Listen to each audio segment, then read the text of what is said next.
20th, 2014. Just finished Breaking Bad. Did not disappoint. It's pretty good. Okay.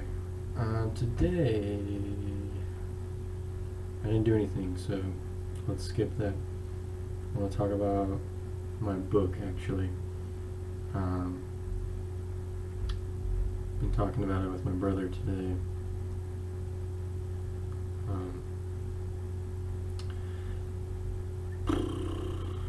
don't even know where to start. This thing has been bothering me for so long. It's been an issue in my life for 8 years now. So, in 6th grade, my language arts teacher took me to this workshop that was being held in the library. This published author guy came and we did this little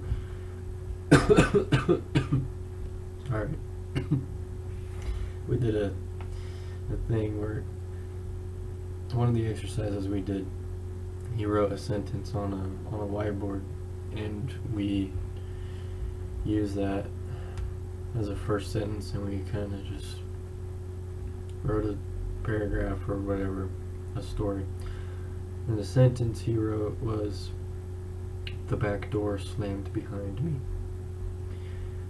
And that turned out to be my first real short story. It was about, that scene that I wrote was a kid. He was running from an alien or a monster or something. And what that turned into was this story that I called Outside. And it was about some aliens wanted to take over Earth or abduct all the people or something. And what they did was they used an asteroid to kill everybody. And then this group of kids was left.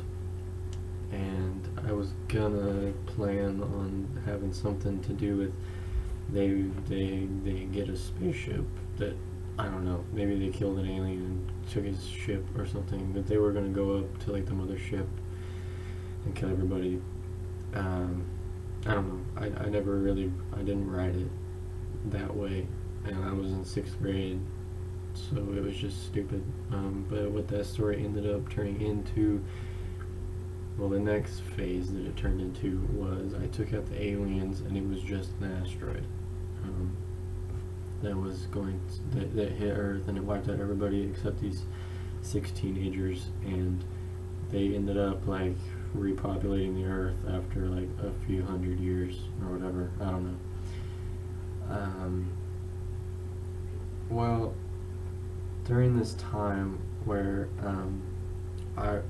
this story kept changing, and it was like my trademark thing. Everybody knew that I was working on this story, and I was working on it for a long time, a few years at least. And during this time of writing this story, I was writing other short stories.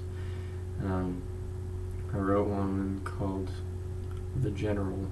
It was about, it was set in the distant future, and there was some interplanetary war going on, and there was a platoon led by this general, and he was like the coolest general ever or something, and he was trying to find, there's this test that soldiers had to go through in order to become a general. And what that test was all of the candidates are put on this planet out in the middle of nowhere, and they have their memories wiped, and they have no idea who they are, and they're on this world, and they're there's like surveillance and stuff, and people are watching them all secretly.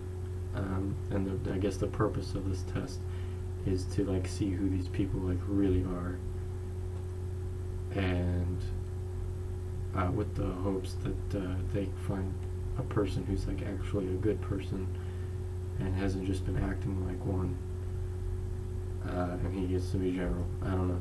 It, kind of shady on the details when I wrote it.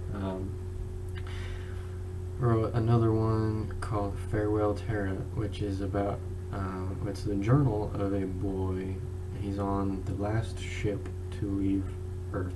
Earth dies and humans have to leave, and he this story spans over I think 6 years of this boy when he's on this ship. Another one, this was actually a novella that I wrote. It was really terrible. I self-published it and then read it for the first time. Yeah, I published my first draft. I read it after I published it, and it was just so horrible that I took it off the market and kind of just set it aside for a few years. That was about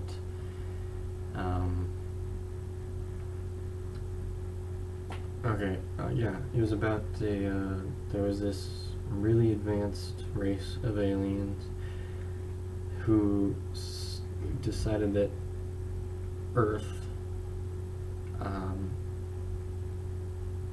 or at least humans, were not fit to survive because they destroyed everything they touched. Humans were just a really corrupt race and everything, so they're set to destroy planet Earth. And so there was this guy who worked in the army in like Area 51 or something, and he found out through a different race of aliens who work with the government that the planet is going to be destroyed. So he tells the government, and they build a space ark, and they save 10,000 random people that they chose out of a drawing, a lottery, and they go to another planet. And meanwhile, there's like this galactic war holocaust going on because there's like this 17 or 18-year-old sociopath military genius who is trying to kill everybody on his home planet because they were mean to him when he was a kid or something. Anyway, this book that I'm writing now is all of those stories combined plus like 6 more. I think in total there are 11 stories. And over the years, this book has turned into the most amazing, poetic, just perfect story from a literary perspective. It's unbelievable, honestly, in my head. And my brother knows about it. He has tried to write this with me.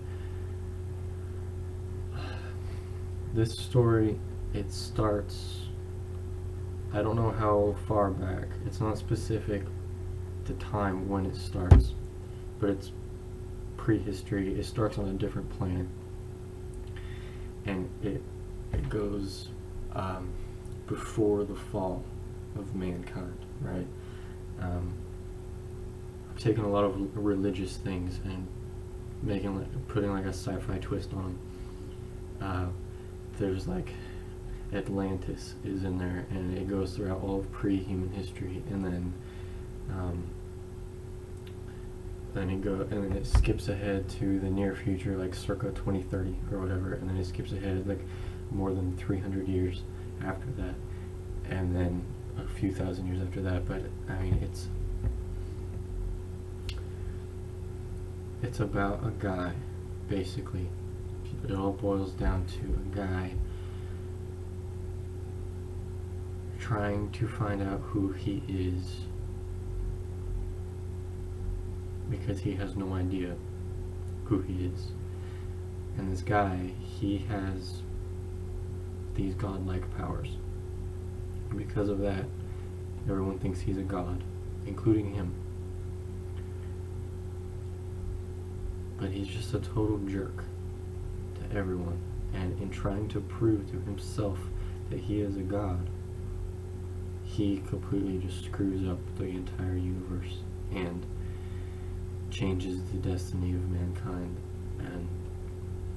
But you know, that's just the surface, that's just the story on the surface. But on a deeper level, this story, it's got so much symbolism, so many connections within the story, so many connections to life. And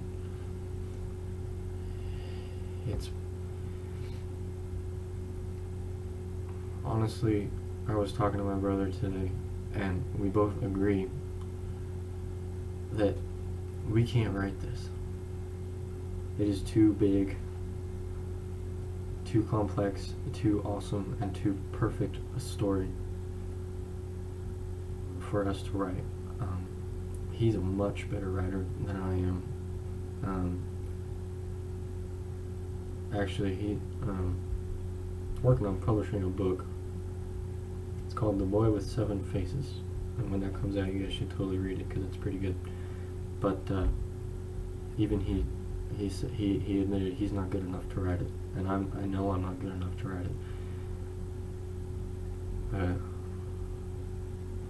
I don't know what to do because I want to write it. This story is just too good to be kept hidden in my head. Even he doesn't know the full story. He didn't grow up with the characters like I did.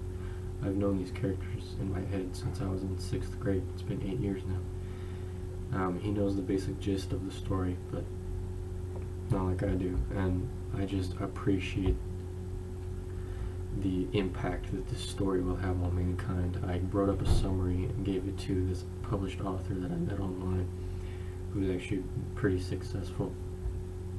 And he told me that it is the next sci-fi hit if I write it correctly, if I do it the right way. But I can't. I'm not good enough. I've thought about making this like a animated series, a graphic novel, a live action series on TV. I don't know, but I have to get this story out into the world because it's just so awesome, but I can't write it, and I don't know what else to do. So if there's anybody out there who's actually good at writing, please tell me because I need help. Maybe somebody could ghostwrite this for me. Or if there's an artist out there who is willing to create a graphic novel or a series of graphic novels, promise you'll get a cut. I know this artist already, but he refuses to do it unless I pay him up front, which is pretty sad because he doesn't know the impact that this story will have on the world. Yeah, this book, if it's going to be one book, it's going to be really long. I'm talking a few thousand pages. And if it's one book, then it will be called Relinquish. And if it's a series of books, which is probably going to be more likely, then it is going to be called Song of the Crickets. It makes sense if you know the story. Anyway, I've gone on far too long. You guys probably aren't even watching. I'm not talking to anybody right now because the attention span usually, people only watch YouTube videos for like 2 or 3 minutes. So, okay, namaste.